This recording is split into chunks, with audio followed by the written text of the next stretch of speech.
WCW Monday Nitro, September 25th of the year 2000. Let's just get going. Jeremy Borash narrates a hype video for Vince Russo, painting him as the courageous underdog, the hometown hero getting his title shot tonight.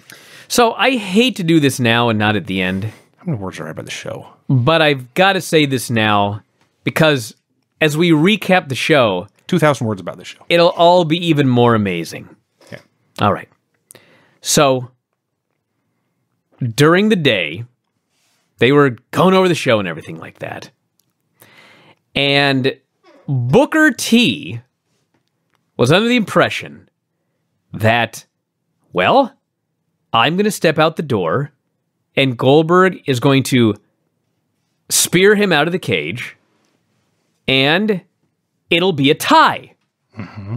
I am not losing the title to Vince Russo. So, what basically happened, the way that it was explained to me is, Russo gave everybody the impression that he was not going to become the world champion. They were just going to do a tie, and then I guess they would go where they went from there. But what actually happened was, they did the tie, and then he just came out on Thunder and said, I hit the ground first, I'm the world champion. So think of all of this as we recap this show. As we recap this show, as it's going on, everybody just thinks we're just going to do a tie, and he's not going to be the champion. A limousine arrives at the building. It's Russo and his lackey Borash. The best part about this is they had security there just flanking them, and these security guards could not stop looking at the camera and giggling. It begins. Big Vito versus Johnny the Bull in an I Quit stickball bat versus kendo stick match. Yeah. Do I need to say this again? Are we all clear on this? We're clear. We don't have all night. We introduce Vito's sister, Maria. I didn't even know about her. And she's never been seen before. And Scott Hudson says, what a dish she is. Well, while we're on the subject of Scott Hudson explains to me as this match starts that Johnny the Bull and Big Vito had dominated the tag team division in WCW before they broke up. I thought, wait a second. Mm-hmm. I know they had matches, but they dominated the tag team division. Like, this was really weighing on me. So I'm like, I'm going to find out if this is true. So I Google Johnny the Bull. I go to Wikipedia. I scroll down, and there in championships and accomplishments, 2-time WCW World Tag Team Champions. Yes. I'm like, they won the tag titles twice. Why in God's name don't I remember that? And so I scroll up. I go to list of WCW World Tag Team Champions. Sure enough, 2 one-month reigns by Big Vito and Johnny the Bull. I'm like, what? Okay. So this match, Where was I? It was probably this year watching this show, dude. It was year 2000. Yeah. They hit each other with sticks for 5 minutes. We need a third person to get involved, so Reno runs down and hits Vito with a stick for 5 minutes. Finally, Maria can take no more, and in the... I couldn't either. In the I Quit stickball bat versus kendo stick match, Maria quits on behalf of Big Vito, yes, as Reno is hitting him with a stick, and thus Johnny the Bull wins. Yes. Uproarious booing by these fans. They were not accepting this. Did anyone else, by the way, see Maria hit the ring and nearly tear both quads like a man? Oh, dude, it wasn't even that. She couldn't even get in the ring, okay? We saw... Well, she couldn't get in the ring. I wrote a little joke when she hit her quads. I can't wait. When she hit her quads on the ring apron, I said, "Oy vey, Maria." Thank you. Thank you.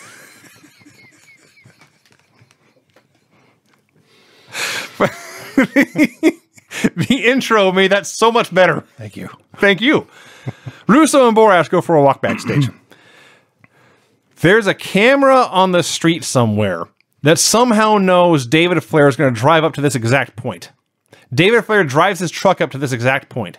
He attacks a man on a payphone. Because this payphone has the only directory, apparently, in whatever city he's in. He looks up a name. He looks up an address. He screams out where to get to this address. He gets back in his truck and he drives away, leaving the cameraman on the street by this random payphone. I just absolutely love the fact that he had to steal a payphone because there's a phone book that has people's names, phone numbers, and addresses in it. So those still exist. No! Phone books. Well, phone books do. Yeah. But you're going to find a phone booth. That would be rare. There's one phone booth right outside Cannon Beach, right next to Moe's. But it's like a historic marker. Oh, jeez. I don't think it works. Tourism attraction. Yeah. Last phone booth it in is. Oregon. Rob knows. Jeff Jarrett and Scott Steiner come out for a promo. Now they're all happy. that Yeah, this they're was Sabrina's all title on the shot. same page with Russo becoming the champion of the world. Scott Steiner is taking credit for running Goldberg out of wrestling.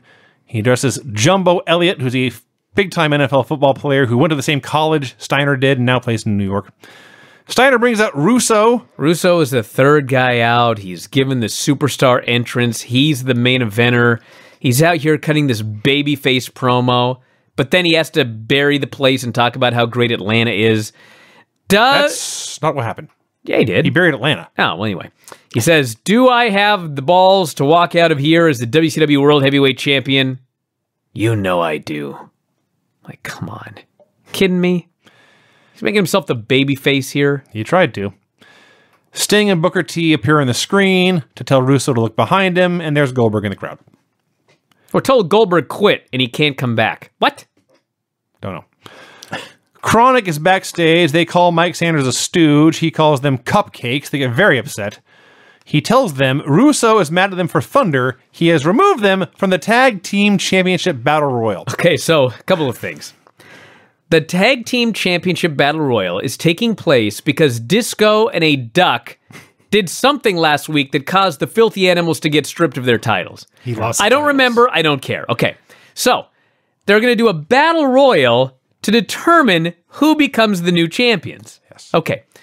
The Battle Royal participants are in the ring while Chronic is backstage just sitting in the locker room when Sanders comes up and tells them they're not in the Battle Royal. Yeah.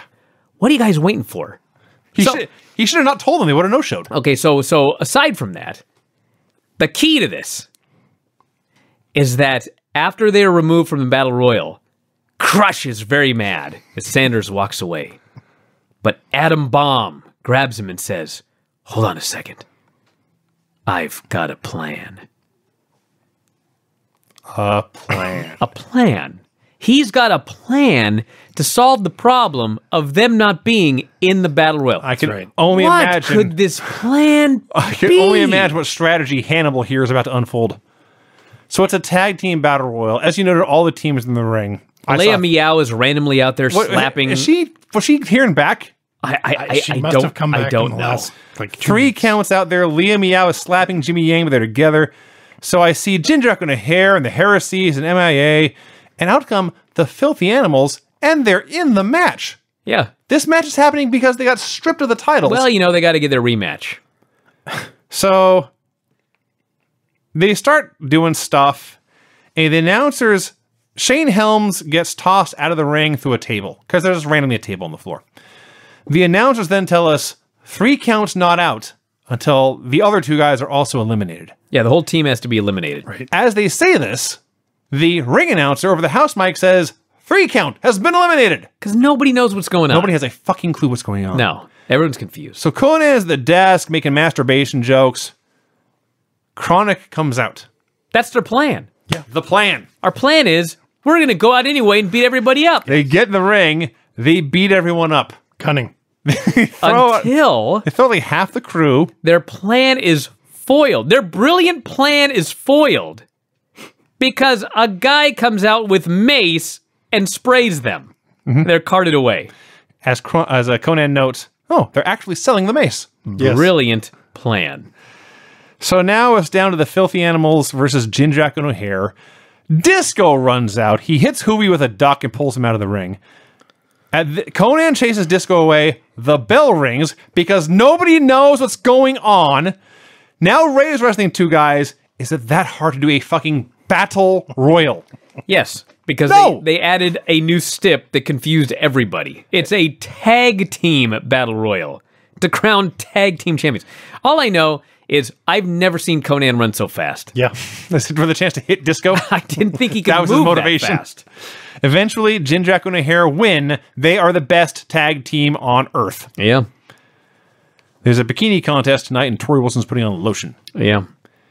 Mean Gene is there with Pamela Paulshock in her, as he called it, a beaver coat. She pointed out it was fake. The funniest thing is he goes, "Is that a beaver coat?" And she goes, "No, it's fake." He didn't ask if it was a real beaver coat. He said, "Is that a beaver coat?" No, she says, "It's fake." So they're doing a bikini contest. Pamela Paulshock is a hot blonde with a giant implants wearing the biggest fake beaver coat you ever saw in your life. Gee, I wonder where this is going. They are there to interview the Whack Pack from Howard Stern. There's Hank the Angry Drunken Dwarf. There's Crackhead Bob. There's High Pitch Eric and Elephant Boy and Beetlejuice. I got nothing out of anything anyone here said. I believe only one of them is still alive. I could be wrong. So as if there's not enough people on screen, Kevin Nash and the Natural Born Thrillers arrive. There's a battle royal in this promo, for God's sake. Nash points out his boys just won the World Tag Team Championships. You're wasting time with these guys. And he turns to Beetlejuice, shakes his hand, and says, "It's nice to meet you, Elix." And everyone laughs. Because I'm guessing he threw that in there on the spot. It continues. Okay, so Violent J comes out, and he does his promo. And he says, "Thanks to Mike Awesome, Vampiro is at home nursing a ruptured spleen or something." Or something. Doesn't even know what it is.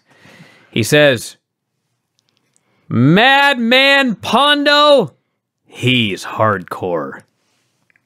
Rude Boy, he's hardcore. Death Dealer Tommy Starr, he's hardcore. Mike Awesome, just like the 70s, you're dead." Now, I'm not making light of the death of Mike Awesome, but all of these names that Violent J is mentioning here are these crazy hardcore deathmatch guys. Right. Yeah. Of these names, Mike Awesome is deceased, and all of the rest of these men are alive. Then he says, "I'm challenging you, Mike Awesome, and I quote, your retarded bus to a match tonight against myself and Shaggy." Ironic. He challenges Bus? He challenged the bus. Yeah. He wants to fight the bus. Now, as coincidence would have it, the bus was there, and the bus did in fact get It involved actually with did. this match. It did. Now, they still called it a handicap match.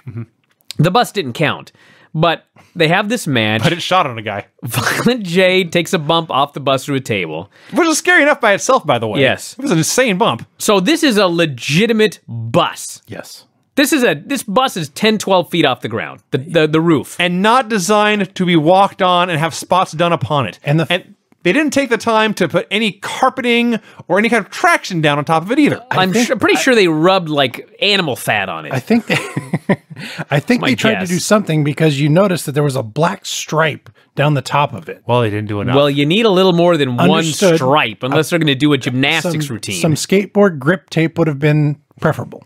So Awesome gives Shaggy an awesome bomb on the roof of the bus. Did we mention that the roof of the bus is round? Yes. This is important. Shaggy lands and he starts to slide. And he kept selling. And he doesn't know what to do, so the best he can do is on the way down try to reach into one of the open windows to slightly break his fall. He falls all the way off this bus and crashes on the ground. How? He's dead. How is he not actually dead in 2019? Mike Awesome He wins. is alive. I have no idea how watching this. There was concern. There should be. Everybody involved here. Awesome, after powerbombing him on the bus, noting he was sliding off, attempted to save him. Violent J, Shaggy 2 Dope, Madman Pondo, The Rude Boy, and Death Dealer Tommy Starr, all alive. Mike Awesome, unfortunately, is dead. The one man in this segment. Yeah. So this is, I think, the most famous thing. I shouldn't say famous. The most notorious thing that happens in the show, but there's a lot more to come. Oh, are you kidding me? Russo being speared out of that cage and winning the title is far more notorious than that. But I'll give that second place. Major Guns is also getting ready for the bikini contest. The Cat and Miss Jones go for a walk. David Flair is lost. Somehow, there is now a camera in his truck. Yeah. He goes to a Chuck E. Cheese to ask for directions. Somehow, there was also a camera in Chuck E. Cheese. They knew he was going to get lost and knew he would come to this pizza parlor to ask for help. Oh, and this I'm not girl, sure you should overthink this one, Vinny. Oh, I'm going to. this girl he asked for help was the worst. She probably was a real employee, be my guess. Not an acting employee. I don't know. I'm going to have to ask you to leave. He goes charging into the ball pit. It is a pail. Do you know how much you would have to pay me to jump into a ball pit at Chuck E. Cheese? Hardly anything at all. Oh, you're wrong. Oh, are you ever wrong? This is a pale imitation of the Headbangers Crash Holly. You're worried about SARS or something? Yes. Okay. Actually. All sorts of infections. The Cat, who was wearing leather pajamas, comes out to do a promo with Miss Jones. Okay. I'm not the biggest fan of the Shat. But this was his greatest moment. The fact you call him the Shat is usually a clue, but okay. He's in the ring, and Sanders comes out, and Sanders tries to hit Shat with a baseball bat. He lifts the bat above his head and tries to swing down onto Shat's head. Shat responds by shooting both arms up in a cross, which blocks the baseball bat. Mm-hmm. It blocks the baseball bat. Yep. This is beyond ridiculous. He then, as his arms are crossed, he thrusts them forward and bonks the bat twice into Sanders' head. Yes. He then spins the bat, and Sanders does a full flip. This was the greatest thing I've ever seen Shat do. I watched it over and over and over again. It was better than a movie. Sanders is down on the ground, Nash comes out, and they beat up Shat, and that was sad. Nash is the coach of the Natural Born Thrillers, so he just points to the ring, and they all run down and do the work, and they cut back to Nash smiling at the stage. One of the announcers just says, "Look how proud he is, standing on the sidelines." This is the perfect role for Kevin Nash. He gets to be on TV every week and never has to do anything. Tigress and Paisley talk about how hot they are. Watch it. It is time for the bikini contest. Yes. So the Whack Pack comes out. Well, first, Pamela is there in her fur coat. She's hosting. She's acting as a co-host with Gene. Yes. Now, Gene Okerlund is doing most of the talking. As he should. And so his job is to, in the most serious manner possible, introduce all of these women. Yeah. So in the event center, or what did he do? He didn't do the event center. What did he do? In the Gene Okerlund update voice, he's introducing the mistress of domination, Leia Meow. Like, it was ridiculous. So Gene and Pam are in the ring. The contestants are on the floor. First, Gene introduces the Whack Pack people one by one. They all come out, and Hank is last, and he gropes all the women. So, yes, the first entrant is Shawn Michaels' future wife, Shay. No. Wrong one? Yeah. She's been gone forever. That's the one that... Whisper? Whisper. Kevin Nash. Oh, it's Kevin Nash's woman. Yeah. I apologize. Allegedly. We don't know this. He was going to eat a little Korean 2 weeks ago, remember? Let's not make accusations. That's what he said. I apologize to both. He didn't say Che. Okay. I apologize. There are more than 2 Koreans on this planet. Thank you, Brian. I apologize to Nash, Shawn, Whisper, and Shay. Thank you. So, regardless, so she gets in the ring, and she's got like the oversized nightshirt on with the buttons down the front and clearly wearing a bikini underneath. So, Gene introduces her, gives her all her credentials. She takes center stage, and then she retreats to the corner. So I'm thinking, okay, they will do the intros, and then they will disrobe, You think they had a plan? No, they didn't. Because then Chiquita, who I've never heard of before, but she is next, and when she gets in the ring, now Chase just in her bikini in the corner. They missed the disrobe. So this happens for all 5 of them. They get in the ring in a shirt, and at some random point off camera, the shirt is removed, so now they're just standing there, like just standing there. Major Guns comes out. She's got the U.S. flag bikini, so Hacksaw comes out, scolds her, orders her to cover up with a Canadian flag. So after all this, you got Tori Wilson out there. You've got Shay out there, Tigress, Paisley, Chiquita, Leia Meow. all these beautiful women in bikinis done as unsexily as possible to make you not care about these scantily clad women as much as they can do to make you not care. And obviously, for like an hour now, the payoff was going to be Pamela would surprise everyone and join in and blow everyone away with the fanciest bikini or the best body or whatever. So Pamela starts talking about, it's pretty warm in here. I think I'll just remove this. And she grabs the collars of her fake beaver coat and they cut away for a long time. Yeah. Like 10 seconds of other things going on, so we don't see it. And finally, they cut like a wide shot, and you can see she's standing there in this flesh-tone bikini with a Power Girl boob window there. It's just... They screwed up a bikini contest. Oh, yeah. The hot blonde with the giant implants was clearly about to remove her coat, and they cut away. This company can fuck up anything. This should have been the easiest segment in the world to produce. Yes. They did everything possible wrong, and there is more. She claims she's not in the contest. No. All of the Whack Packers decide she's the winner. The Whack Pack declare her the winner. So Leia Meow then threatens to whip her. And she grabs Pamela and puts her on her knees and rears back with a riding crop and waits. Because Medeja Mr. Q. Medeja eventually hits the ring. And then time freezes. Medeja runs down to hit the ring. Mm-hmm. Yeah. Medeja runs down to hit the ring. And you have never seen a worse body slam Oh, yeah. in your life. You've never seen a worse physical confrontation. Why did Medeja body slam Leia Meow? I don't know. Why did any of this happen? I don't know. This was, like, honest to God, you have never seen a worse segment featuring 7 beautiful women in bikinis. Absolutely. And I've been watching wrestling a long time. This was the worst segment I've seen in God only knows how long. I don't know what the point of it was. I don't know why it was booked in the first place. What, to set up a Medeja Leia Meow match? You've got to be kidding me. Tell me they never did that match.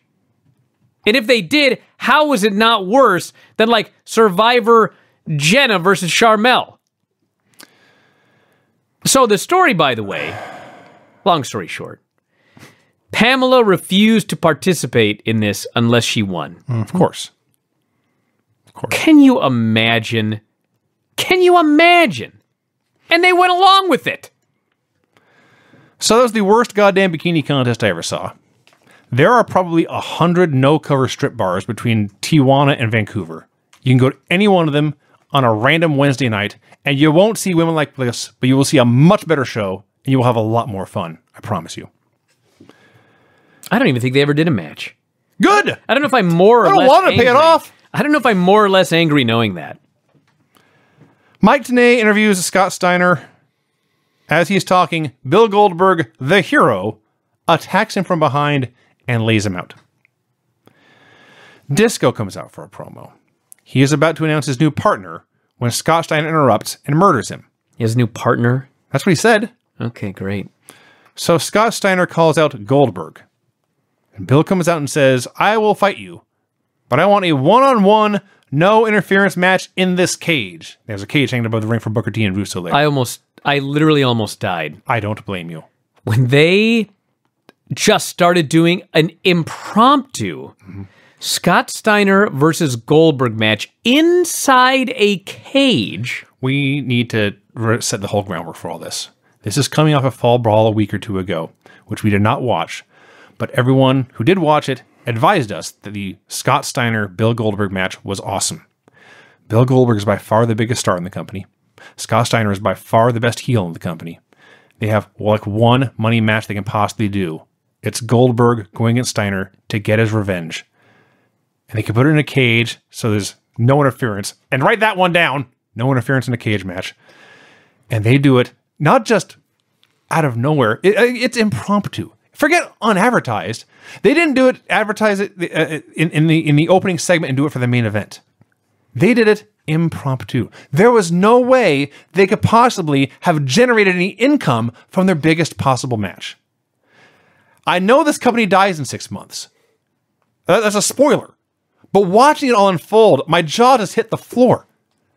I mean, this is important. This company died, and it has taken this industry 2 decades to recover because these dipshits did shit like this. So they're doing Bill Goldberg versus Scott Steiner in a Hell in a Cell with exactly 0 build. The good news is, at least it's fun. The raw, unfiltered stupidity of this company is on horrifying display, but the match is fun. So Madeja comes out with a pipe, and I ask myself, how is she going to get into the cell? Everyone guess how Madeja gets into the cell. Let's pause. Let him think about it. Think about how Madeja could get into a cell to help Scott Steiner interfere. All right, here's, whatever you're thinking, here's what actually happened. She walked up to the door. She turned the knob. She opened it, and she walked in. What is the point of this fucking cage? What is going on? She hands Scott Steiner a pipe. Scott beats up Goldberg with the pipe. Leaves him lying. He has the match won because this is an escape the cage Hell in a Cell match. He goes to go out the door that Madeja had just walked through, but now Jumbo Elliott, the football player, is there to block his path. Bill Goldberg, who had been beaten and should have lost, he deserved to lose. He grabs Steiner, throws him back in, they do some stuff, he hits the spear, he walks out, and he wins. I was just baffled. I could not believe what I was watching at any point during this segment. This whole 50-minute deal, I was just blown away by what my eyes were seeing. Well, let's add more that you didn't mention, Vinny. This was the night the WWF moved to TNN. So, with an unopposed first hour and no Raw on USA, the thought was, man, we'll have an unopposed first hour. And then, when all the fans can't find Raw on USA, they'll just watch Nitro. That's what they thought. So, don't you think that maybe if you're going to do Goldberg and Scott Steiner in a cage match, maybe that'd be something to announce in that unopposed first hour? I mean, I would have. To get people thinking about watching that match if they can't find WWF on the USA Network? No, this was impromptu. It was so impromptu that when they came down to the ring and began brawling as the cage lowered around them, and Tony Schiavone said, and I quote, "We have an impromptu cage brawl," I didn't even know it was a match. I was watching this thinking, why are these guys brawling and they lowered the cage? Well, where is security? Why are they still going? If obviously nothing's on the line because it's not even a match. Then, Steiner goes to escape and that big dude's there. What's his name? Jumbo. It is in fact Jumbo. Jumbo's there, and then Steiner goes back in, and then Goldberg goes to leave, and Goldberg steps out of the cage, and they rang the bell, and when they rang that bell, and I realized that was a match. Goldberg just beat Scott Steiner. He just got his revenge. What? I was flabbergasted. I was astounded by what I had seen. And when you know even more of this stuff, it's crazy. So I mentioned earlier, Shaggy falling off the bus is the most notorious thing in the show. Also, on this very same episode, Jarrett El Kabong's Beetlejuice and breaks a guitar over his head. Not even in the ring. No. He's just backstage and, hey, here's this guy. I'll hit him with my guitar. Pam interviews Booker. Book knows there will be interference in his cage match tonight, so he's got backup. Somewhere in here, he said Vince Russo weighed 150 pounds. He's a 200-pound dude. I was going to say, that guy ain't... He's not small. 150 pounds. I don't know about 200, but maybe with that gut. That counts, Brian. I know. When you step on the scale, believe me, the gut counts. Fine. Jeff Jarrett versus General Erection. Jarrett versus Huge Erection. Let's just explain it like it's explained by them. Don't give them the benefit of the doubt. Lance Storm comes out, takes the referee. Elix Skipper tries to interfere with a chair. Can I read my finish here? Hacksaw wax erection with the 2x4. Am I wrong? That's what happened. Oh, what am I doing with my life? You're recapping the worst show that ever aired on television. I am recapping. That's what you're doing. I am recapping the worst show part of in history. television with the company that managed to fuck up a bikini contest And we're doing dick jokes. All right, cool. No, we're not doing dick jokes. They are. That's his true. name is That's- Huge Erection. Right. That's his name. What do you want me to do about it? You're joining in. You want me to defend them by going, well, that's Hugh Morris. No, it's Huge Erection. That's his name. I thought he got promoted to general. They mentioned that. It doesn't matter if he got promoted. That's still his name. He's General Huge Erection. Yes. He's General Huge Erection. That's his name. You know, I hadn't thought of that. So How do you not? So I have let called me it. Never mind. let me go over all this again. Lance takes the referee. Elix tries to hit Huge Erection with a chair. Thank you. Huge Erection fights them both off. The match continues. Lance takes He the beats referee. them both off. Yes. Lance takes the referee again. As Brian so proudly noted, Duggan, what do you say? He whacked off Erection? He whacked Erection with a 2x4. Whatever. That's what happened. And that's the finish. And Jeff Jarrett pins him. Then Jeff Jarrett puts General Erection in the figure 4 leg lock. MIA is trying to make the save. Team Canada is fighting them off. Sting finally makes the save. Hacksaw Jim Duggan feeding his gut to Sting to hit him with a bat is the best thing in Nitro all of 2000. He's the best. And then Lance cuts a promo on Sting, challenging him to a match. And I think, okay, we'll get one good match in the show. We did. And they go to break, and they come back, and the match is joined in progress.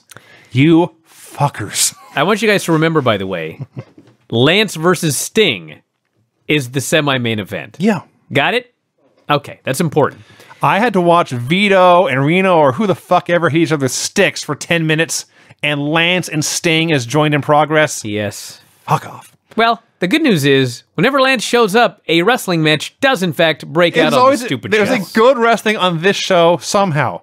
Now, keep in mind, by the way, the guys involved in the best wrestling match on the entire show are actually just two dudes on the undercard of a show where Vince Russo becomes the world heavyweight champion. Mm-hmm.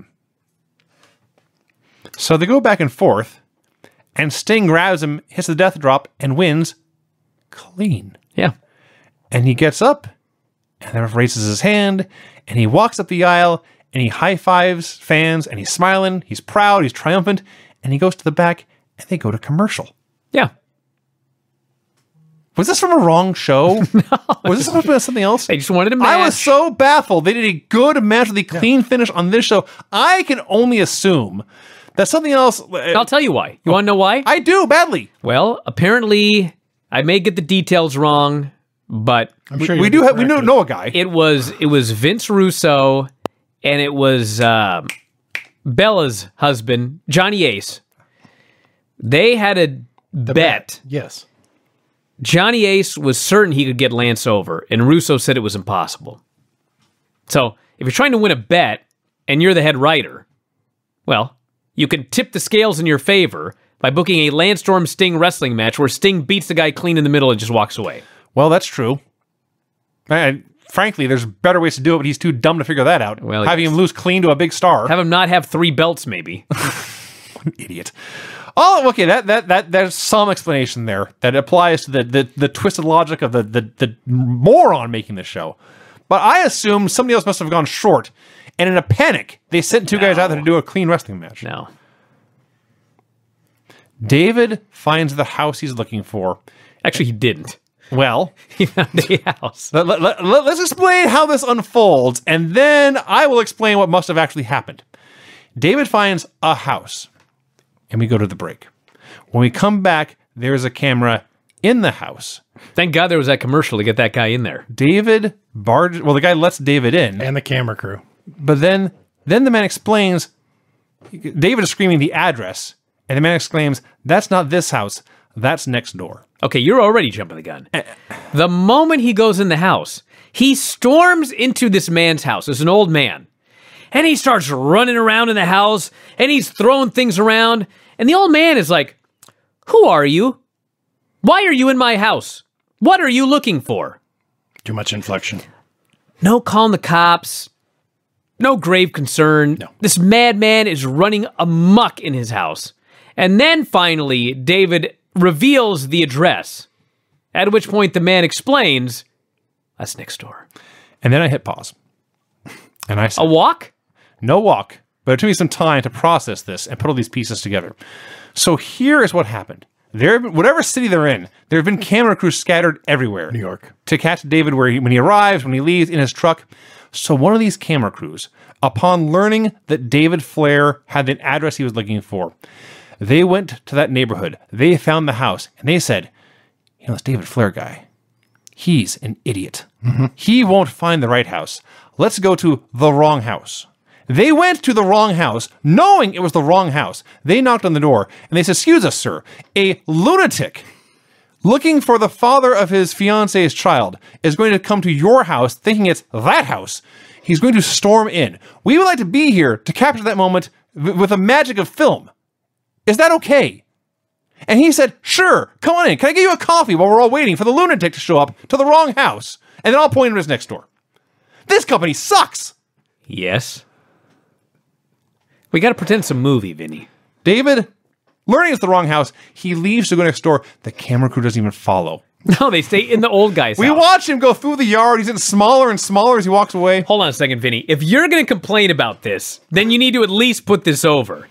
It wasn't like he left the house and the crew magically appeared in the other house. Why not? They got crews They're everywhere. like, well, we already set up. We'll just film out this window. They should have had a crew inside the right house, even though David never got in. That's what they should have done. They should have just stayed committed to their craft. So David's banging on the door, and the guy at the wrong house screams, he's not home. He's been gone for a week. Well, David says, you give him a message, you tell him, I'll be sitting here waiting for him, and then he leaves, so he's not sitting there waiting for him. Well, I think he's sitting in his car on the curb for 7 days. This show puts my intelligence under constant assault. I must all fight back things. to defend myself. Of all things. This, It's so dumb, dude. Vinny, it's dumb, but like, of all of the things to complain about, I can at least pretend that in the middle of this wrestling show, a sitcom broke out, okay? I'm fine with that. Well, I have far bigger fish to fry, like the next match. Gene interviews Russo, who cuts another babyface promo. Yeah. Vows to win no matter who's backing Booker up. He's going to do it for Long Island, the greatest city in the world. He's also wearing football pads and a helmet. Full jersey, pads, helmet, the full bit. It is, in fact, Vince Russo versus Booker T for the World Heavyweight Championship in an Escape the Cage Hell in a Cell match. The entire locker room comes out to watch because it's such a big match. So, Russo hits Booker with a bat over and over again, leaves him laying. He's going to walk out and win. He's the better man by the rules of this match. Not only that, Russo is a monstrous underdog.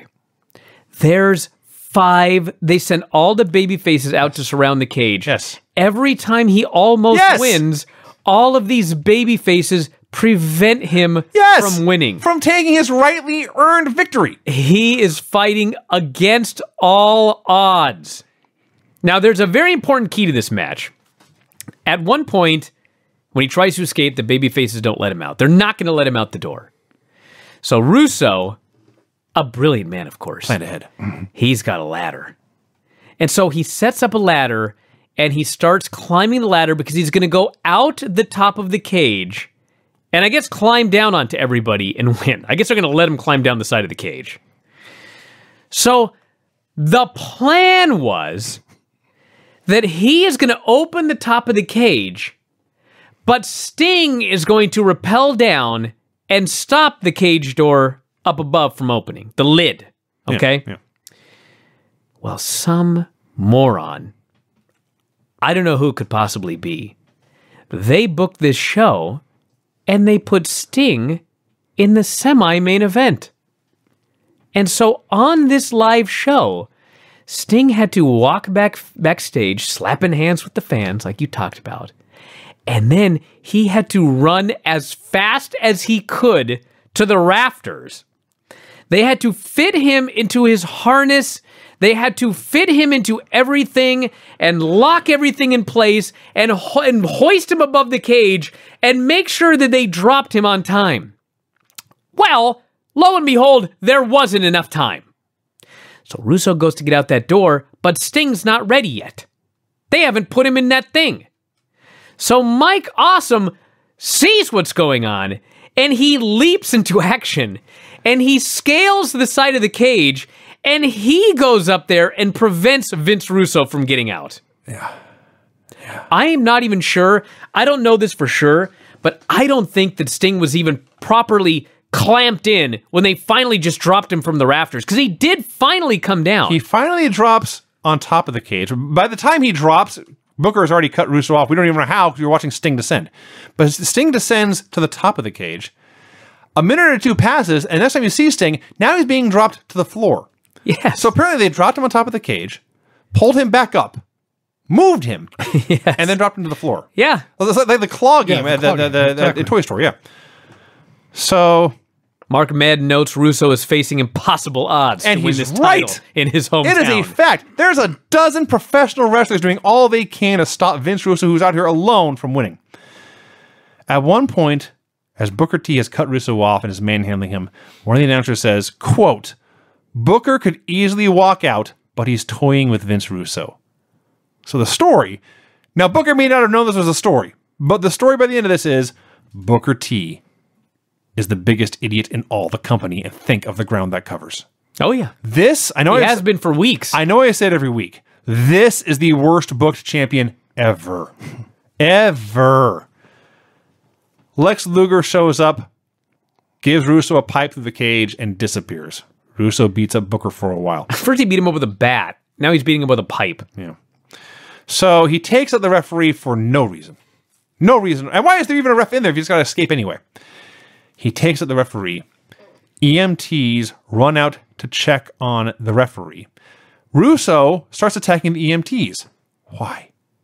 Please tell me why he was attacking the referees in his quest to fulfill his lifelong dream of winning the world championship. Then, one of the EMTs is Ric Flair in disguise. Ric Flair is back. Ric Flair said, Russo, he's going to attack a referee. They only need EMTs in this cage. I can set a trap. He attacks Russo. He tears him. The crowd had been cheering for Russo, by the way, because he was such a massive underdog in this match. He was fighting against all odds. Until Flair cut him off. They like Flair more. Flair puts him in the shortest figure four you ever saw. Well, he tries to put him in the figure four, and Russo, for some reason, just rolls to his belly. So Okay. Flair can't even get it on, and he just gives up. Okay. He gestures towards Booker. He's all yours. And he disappears as well. Now the natural born thrillers are out there. Everyone is having this giant brawl in the aisleway. You can't tell who's fighting with who. I actually did go watch this back to see what I thought I saw. Somewhere in this chaos, Kwee-Wee is brawling with a woman in a bikini. She's like got his head, and he's throwing worked punches to her belly. I don't know. What is happening? What is happening? Booker hits all his finishers on Vince Russo. Now they're alone out there. Did we mention that Booker is the dumbest man in all of World Championship Wrestling? He has beaten this man. He's had all his moves. He's got nothing left to do. He cuts a promo on the guy. He goes to leave. The door's right there. Bill Goldberg's music hits. Booker T freezes. The announcers are screaming, "Win the match. Go out the door." Yes. Not only is he an idiot, but the announcers are pointing out what an idiot he is. Yes, it's the story. Yes. That you, the viewer, are supposed to take in is that Booker T has no brain. Now, if the announcers, they don't care, but what they should have done was, when Booker was about to go out and they hit Goldberg's music, you just only film Goldberg and you have the announcer scream about Goldberg. Instead, the director leaves the camera on Booker T as he's standing there like an idiot. The announcers point out that he's standing there like an idiot. He comes off as the biggest moron. So Booker T lets Goldberg into the ring. Goldberg goes to get Russo. Steiner attacks Booker. Booker kicks Steiner. And then more or less at the same time, as Booker steps out the door to win, Goldberg spears Russo through the wall of the cage. And Booker looks at him, and Goldberg gets up. They think Booker has won. All the fans think Booker has won. And they high-five, and they leave. Yeah. And that is how the show goes off the air. That's how the show ended. Well, I mean, Madden thought that Russo won. The announcer So the announcers did argue about it so that you knew something happened here. You must tune into Thunder. Okay, I need to explain something now about all this. This show is a massive thumbs down, if you can't tell. You don't say. Strongly dislike this show. But everyone should watch this show because this show is pure, concentrated, condensed, prescription grade, hospital strength, 2000 WCW all at once. Oh, yeah. If you say, Vince, I never watched Nitro in 2000, what's it like? This is the episode I would show you. This is what Nitro was like in the year 2000. Good luck to you, son. Yeah.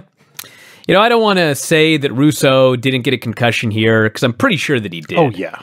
But man, what I remember in my head and what actually happened is very different.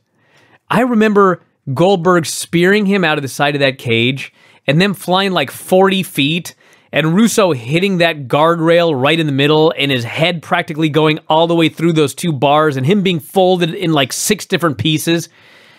They actually did put like a big foam cover over the barricade where he hit his head. And he was wearing a helmet. So it wasn't as bad as I remember. It was still bad. But watching it back, like, they did try to not kill Vince Russo. But it failed. Yes and no. I mean, Goldberg needed to spear him hard enough to break the cage. Well, sure, but And like, he took full advantage of it. I'm sure he was more than happy to spear that guy in it next week. Vinny, are you ready? I honestly don't know. Well, I wrote more than 300 words in the finishers alone. Look at this. This is my finishers report. The part in blue. That's the finishes. Okay. Jesus Christ. The finishes on this show were: an I Quit stickball bat versus kendo stick match ends when nobody quits and a woman gets tired of 3 guys having a stick waving contest and submits on her brother's behalf.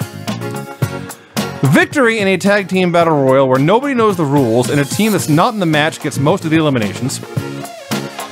Pin in a handicap hardcore match when a clown is powerbombed on a bus and starts to slide, and the guy who powerbombed him tries to catch him, but he slides off and falls to cement and somehow is not killed and then gets pinned. Win via escape in a Hell in a Cell match that had literally 0 build after a woman walked in and handed one guy a pipe, and then a football player stopped the biggest heel in the company from winning, so the biggest babyface in the company could get a cheap victory. Pin after distraction and interference with a chair fails, but distraction and interference by a different guy with a 2x4 succeeds. Clean pin where the winner is not immediately beaten up and someone else instead just walks to the back, clean pin where the winner is not immediately beaten up by someone else and instead just walks to the back triumphant in a match that I can only assume was booked to fill space because a catastrophic error in planning left an unfilled segment on the format. And finally, in our main event, win via escape in a Hell in a Cell match after interference from seriously dozens of people, most of it on behalf of the babyface, who was too dumb to win when he should, and then another babyface, who is even dumber, stops him from winning, and then accidentally screws him out of the victory, only nobody can actually tell what's going on, and the guy who everyone thinks lost the match, in fact won the match, and now he is the heavyweight champion of the world. you almost got to 4 that time. Wow. Wow. That was a record. Well, I need a nap. So bad. I'm pretty sure this is the end of Russo. And so, we did it. He sure went off. He went out at peak Russo, man. He went out on his shield, all right. Like I said, that was not the worst Nitro ever, but it's so pure Nitro. Well, there you go, everybody. Yeah. That was exhausting. That was something. All right, we're going to wrap it up for today, and that's it. I'll be back tomorrow, Observer Live, Observer Radio. We will be back next week to finish this journey once and for all. And that's it. We'll talk to you again after a while. Good night. Adios.